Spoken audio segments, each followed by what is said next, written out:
Greetings, dear friends, subscribers, and regular viewers. You are on the author's analytical channel, Ruslan Belov.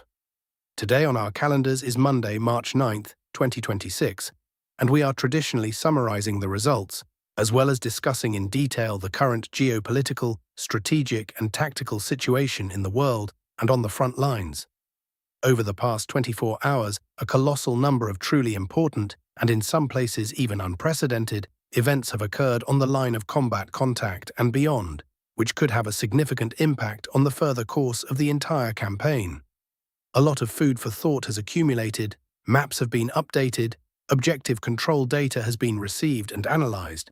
So without further ado, let's get down to our massive review for today. We simply must begin our broadcast today with the Ukrainian theater of operations, from where a massive array of news reports has not stopped arriving since early morning. Perhaps the biggest, loudest, and most resonant news of the outgoing day lies in the plane of the air war. The fact is that last night, the Ukrainian side attempted to carry out what is likely the most massive and large-scale attack on the territory of the Russian Federation for the entire duration of the hostilities, using a combined swarm of strike unmanned aerial vehicles, UAVs, for this purpose. Today, numerous Russian news agencies, official departments, and specialized military analytical telegram channels are massively spreading and confirming information that over the past 24 hours, Ukrainian formations used more than 750 long-range drones to strike the territory of the Russian Federation. Just think about these numbers. The use of such a huge number of kamikaze drones within a single coordinated attack is an absolute unique record on the part of the armed forces of Ukraine at this stage of the conflict. This requires not only colossal production or procurement capacities, but also incredibly complex logistics, synchronization of launch times from dozens, if not hundreds, of different sites, as well as highly complex route programming to bypass the coverage zones of Russian radar stations. However, what is most interesting in this situation?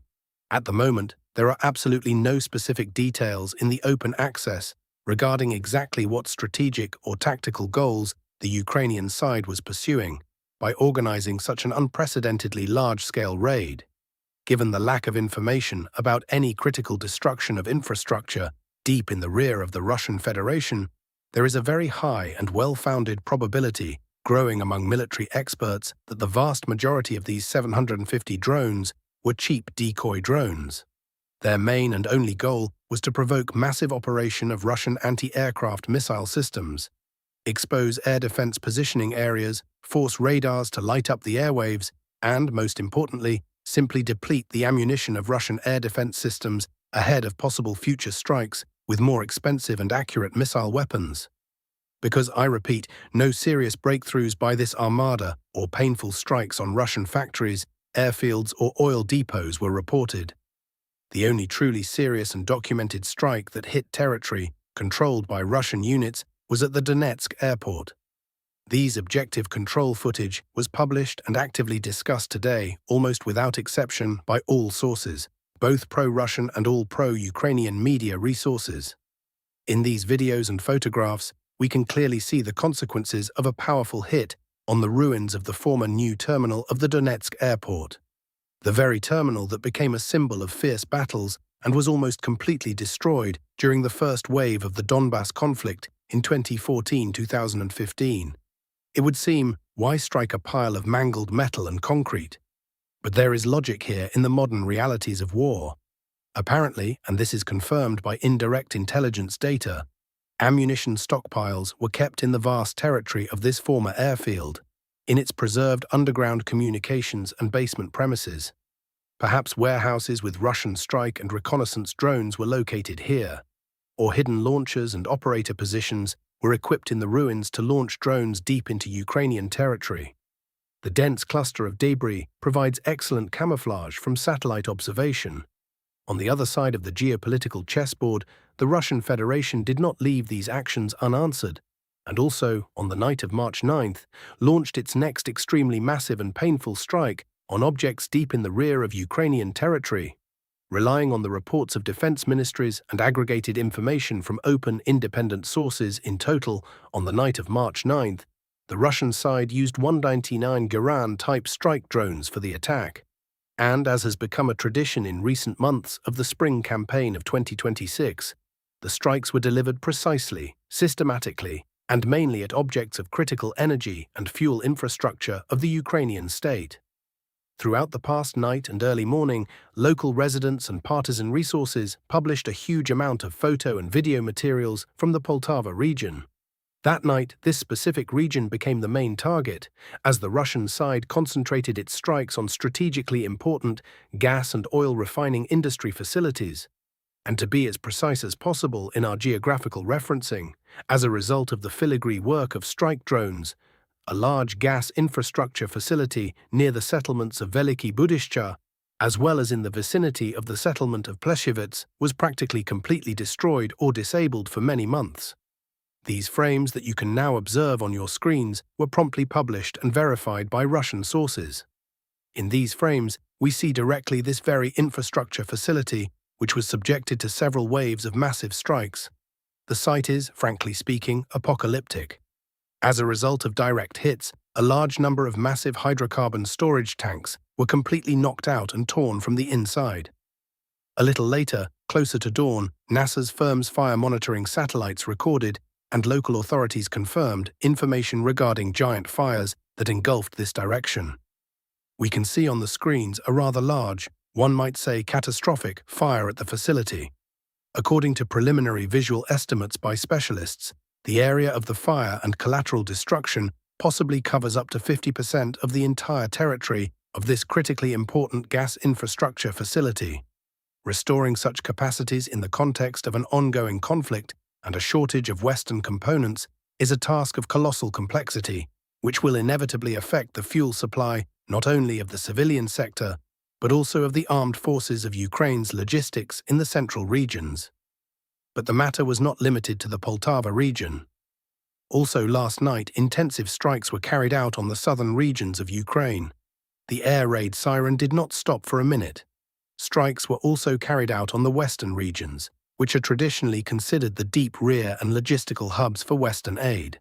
And if we have started talking about the western regions, it was exactly today, March 9th, that a large amount of analytical information and high-resolution satellite images was finally published, thanks to which we could see with our own eyes the results of the strikes that were carried out on the night of March 7, 2026.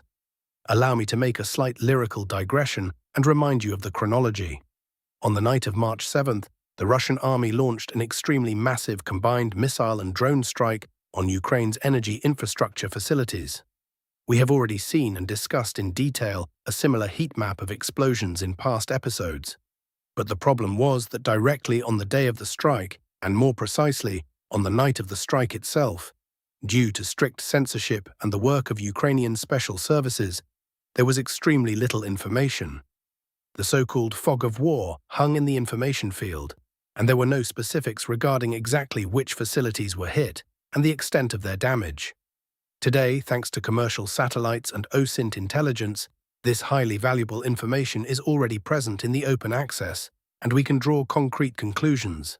So, according to incoming reliable information, one of the most powerful strikes on March 7 was delivered to the industrial zone of the settlement of Korostin, Zhytomyr region.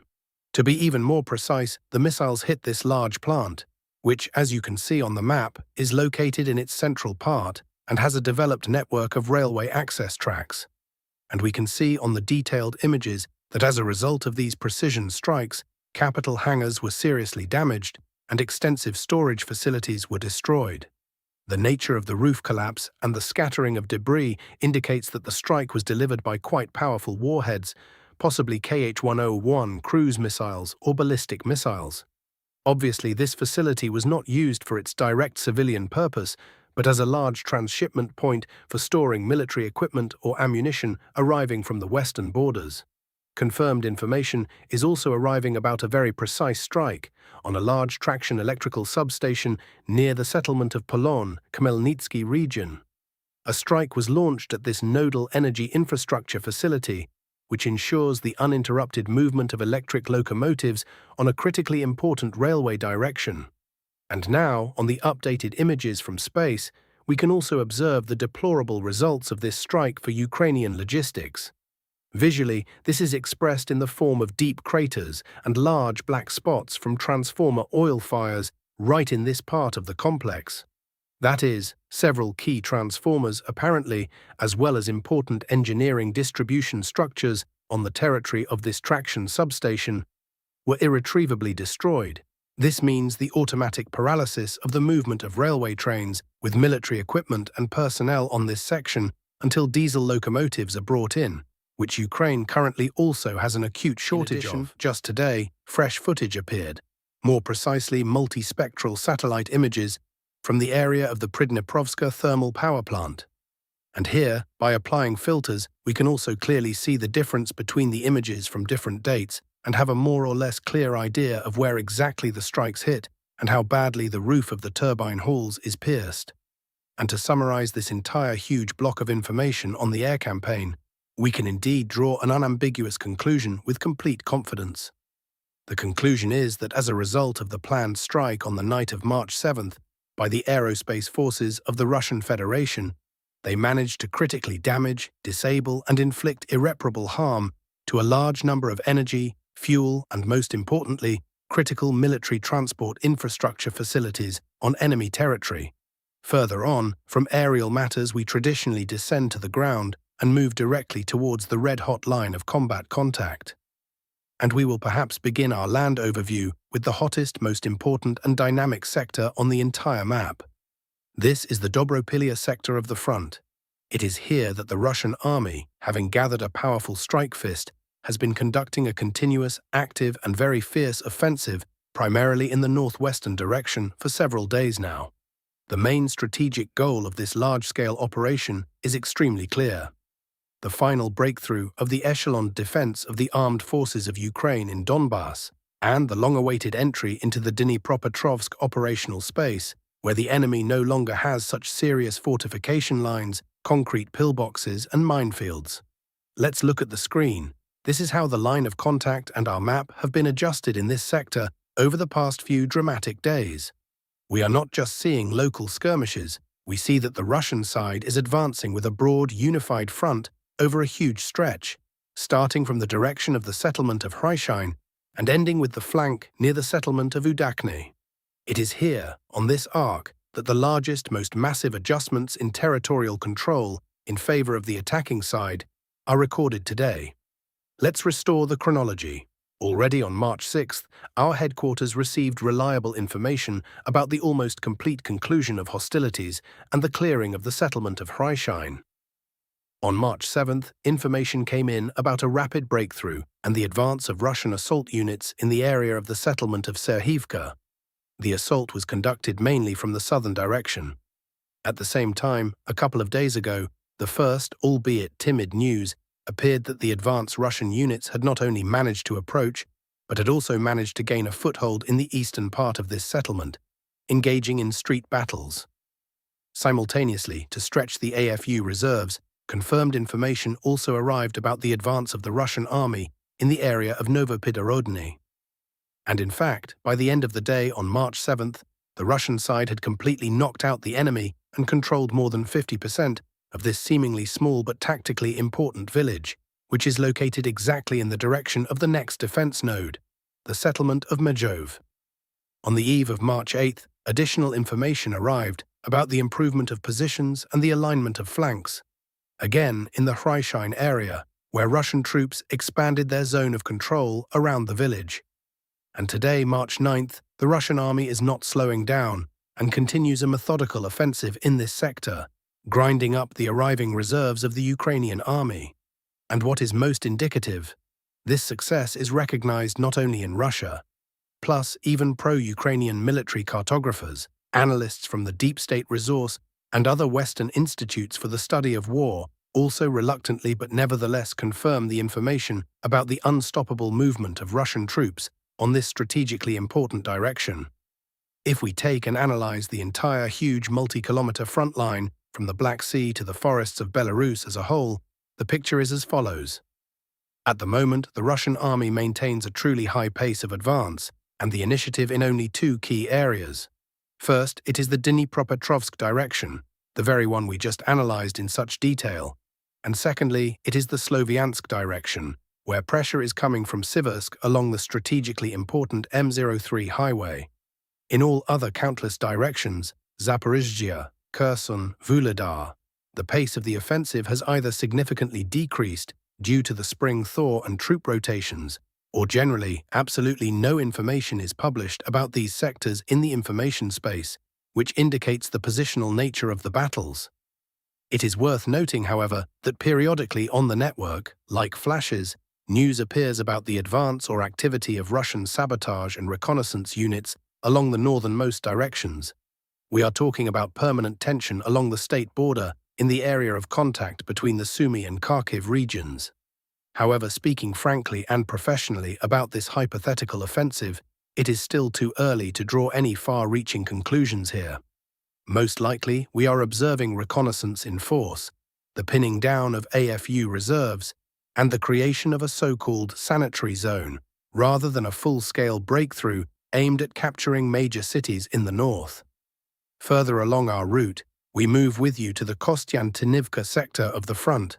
Today, positive adjustments for the Russian forces are also being recorded in this most difficult direction, predominantly in the southern part of the city agglomeration. Russian assault units, despite the incredibly fierce resistance from the armed forces of Ukraine and their active use of FPV drones and cluster munitions, are stubbornly advancing forward meter by meter. Today, an advance was recorded in the area of the settlement of Dova Balka. According to the latest intelligence received directly from the front line, Russian advance units, during a fleeting assault, managed to take full control of a small but tactically important infrastructure object, advantageously located on a hill between Dova Balka and the neighboring settlement of Ilinivka. In parallel with this, information is arriving about the advance of a grouping of the Russian army in the area of the T0516 asphalt road in the southernmost part of the settlement. This artery is extremely important for supply. However, it is worth noting objectively that Russian units are not yet attempting to advance directly deep into the dense urban development of the city of Kostiantynivka off the march. This is fraught with heavy losses in urban combat.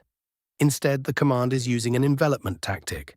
They are trying to take control of all commanding heights and key positions along the entire city limits, systematically forming a noose around the southern border of Kostiantynivka in order to cut off the supply lines of the AFU garrison. Shifting a little further north, in the Sloviansk direction, things are not standing still either. Today, Russian units have significantly improved their tactical positions near a small village called Holubivka. Today, importantly, this information has already been officially distributed by the press service of the Ministry of Defense of the Russian Federation.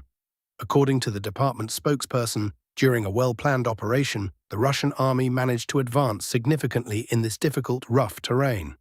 And at this very moment, right at these minutes while we are recording this review, the Russian army is successfully concluding bloody battles for several extremely powerful company strongholds of the armed forces of Ukraine. These concrete defense nodes are located in a triangle between the settlements of Holubivka, Fedorivka Druha, and Dibrova. To give you an idea of the complexity of the theatre of operations, we are talking primarily about battles in 3 huge forest tracts, where visibility is limited to dozens of meters, as well as the storming of a countless number of dense forest belts. Over the years of preparation, each of these tree lines has literally been dug up with the deepest trenches of the armed forces of Ukraine, poured with concrete and entangled with barbed wire and minefields. But the stormtroopers are gnawing through this defense. It is expected that after clearing these forests, in the very near future, the Russian army will be able to advance directly towards the Siversky Donets, Donbas Canal.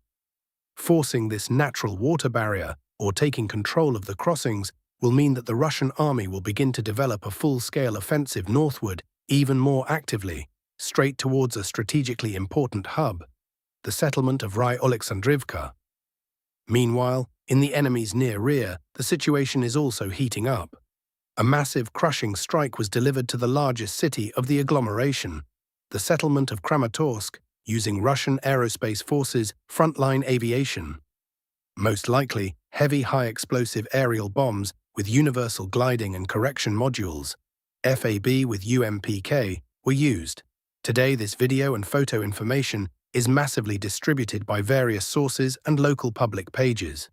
In these terrifying frames, we can see with our own eyes massive impacts and pillars of smoke, not just somewhere on the outskirts or industrial zones, but strikes on objects where the enemy was entrenched right in separate residential micro-districts of the city.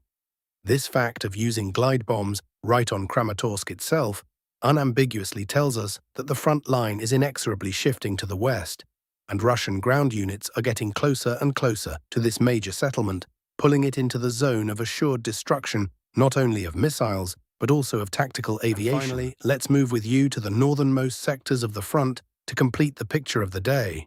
Today from there, right on time as never before, stunning objective control footage from reconnaissance drones from the area of the city of Kharkiv and its northern outskirts is arriving and being officially published.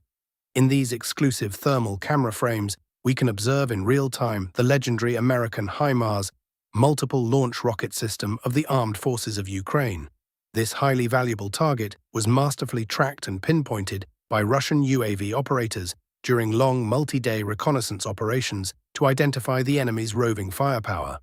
And, as you can see in the video, upon the exact detection of this launcher in a forest area, the coordinates were instantly transmitted to the command center.